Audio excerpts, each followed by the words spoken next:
Time now to check in with the Better Business Bureau of Central New England, and Megan MacBride is here, and with her are the folks from Beauty and the Brow. Kelly, so nice to see you here. Thanks so much for coming in. Thank you for having us. Now, Kelly, you're the owner. Yes. All right, and you brought with you Catherine. She's Catherine. Studio coordinator.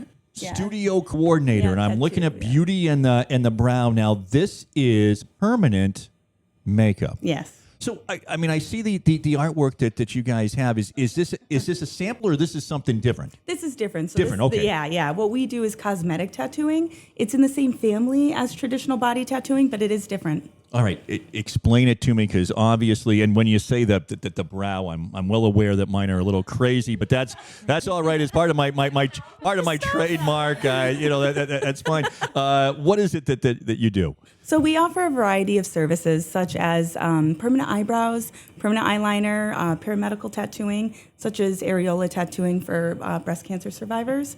And what we do is we kind of give back a piece of people, whether it's something that they lost or something that maybe was taken from them by a treatment, maybe. Wow. All right. Well, that is different than what I guess I would have thought that it was. So, tell us a little bit about your role at Beauty and the Brow. We'll have you speak right into the microphone. So Kelly brought me on as her studio coordinator, and as time has progressed, I'm actually apprenticing under her as well. So not only do I take care of the phones and take care of the customer service and help everybody with scheduling, but she's also taught me permanent makeup and tattooing techniques and skills and things like that.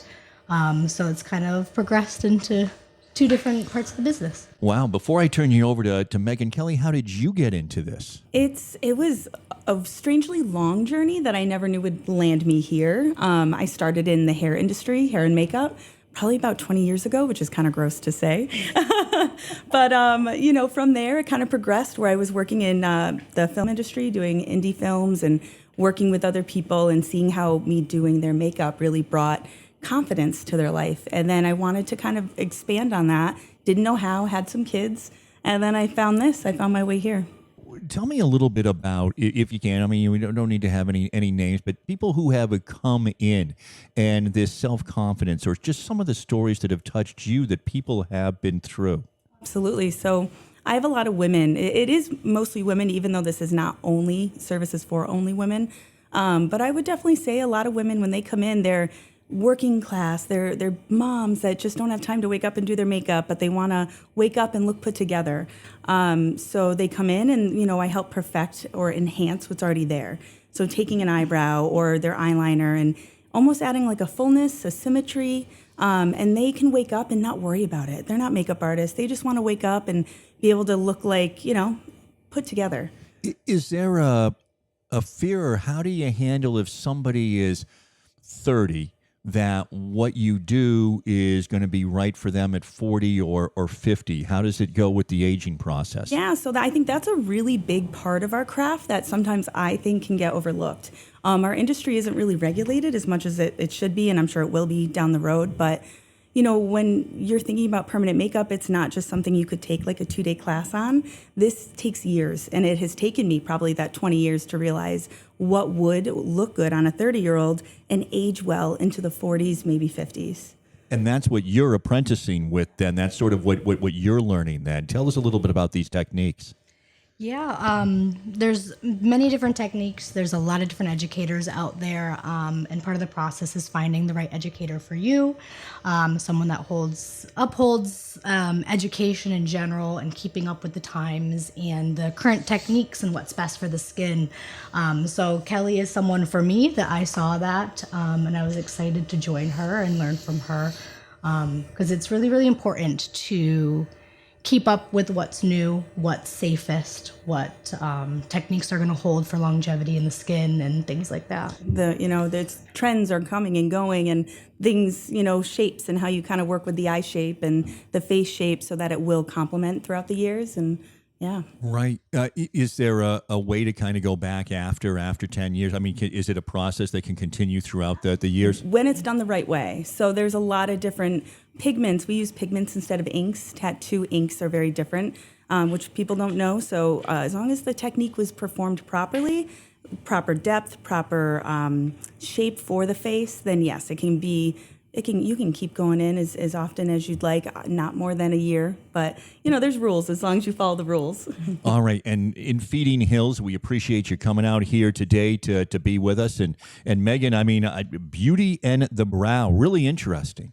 I have to say that this is totally my niche because as a woman, you spoke very to my heart. I feel like that confidence piece. I was looking at, before coming on the spot about what you guys do, and microblading, always wanted to try it. I've done lash extensions. I love them. And just, the service that your company brings just does genuinely bring so much joy and it shouldn't be limited to just women either. I mean, men should feel just as confident to go do these beauty routines and treat yourself. But I'm just saying from personal experience, I love it. Thank you. But I'm curious to know with that, so where did the BBB accreditation piece kind of come in for you with your makeup and tattoo removing journey? Yeah. So I've actually, I've always known about the BBB from back to my first job.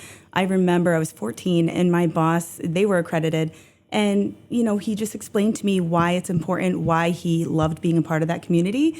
And it always stuck with me. So it was something as I grew as a business owner, I knew I wanted to have that affiliation and be a part of the community because I knew what that meant and holding the utmost prestigious standards. Yeah, absolutely. I mean, I try to explain to people a lot who don't know what the BBB is that we won't just accept anybody to be accredited with us. You do have to uphold these standards of trust in order to fit into our membership. Otherwise, we're kind of the protectors of the business world. Absolutely. We're trying to make sure that good businesses do business that's good with consumers and both businesses alike. So many other people are doing this. I mean, people must travel to come to Beauty in the Brow. I would think that, to have somebody as specialized as you are, there aren't that many people doing it.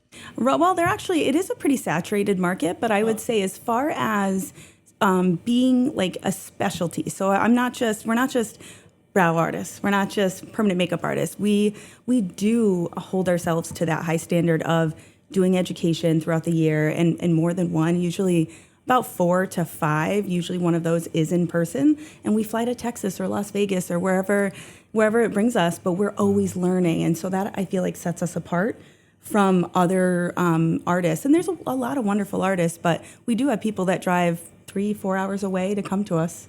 All right. Now I have to maybe become one of them. Yeah. I have to admit, although I'm sure, Ben, you probably know what microblading is.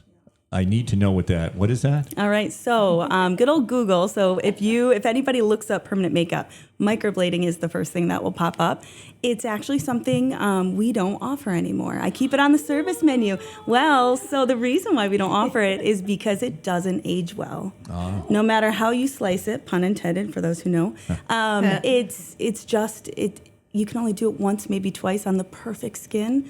And then after that, it just won't age well. I think that goes perfectly with what we were talking about this morning then, and why it is that you want to go to Beauty and the Brow. We have 30 seconds for you to tell us how to find you. Go to www.beautyandthebrowkelly.com. That is our website, or you can call us at 413-378-4087, or find us on Instagram at Beauty in the Brow. All right. And Megan, what are some of the great things that are coming up with the Better Business Bureau? Oh, Hank, I have a lot for you. So we have a lot of events coming up. So I'm going to go in order here. Starting with March 12th, we will be at the Massachusetts and Connecticut Resource and Lender Expo at the Gladys E. Kelly Public Library in Webster, Mass. So if you find yourself in Webster, Mass that day between 9:30 and 12:30, come by, say hi, give us a shout out. And then again on March 13th, we have another scam presentation going on at the Clinton Public Library. So please come and see us there to learn about the top scams going on.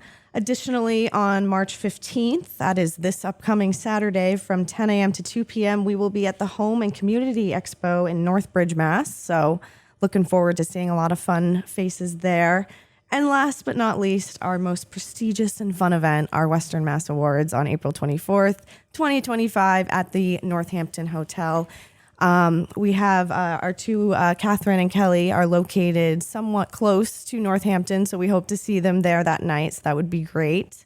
And yes, we have a lot going on. Better Business Bureau is expanding, going everywhere. So we hope to see you all there. Absolutely. Kelly, Catherine, thank you again both for coming in this morning, Thank making you. the journey greatly appreciated. And Megan, of course, we'll be looking for this. You posted all over the place, so we'll be looking for this interview on all the Better Business Bureau of Central New England's social media. Absolutely. Thanks, Hank.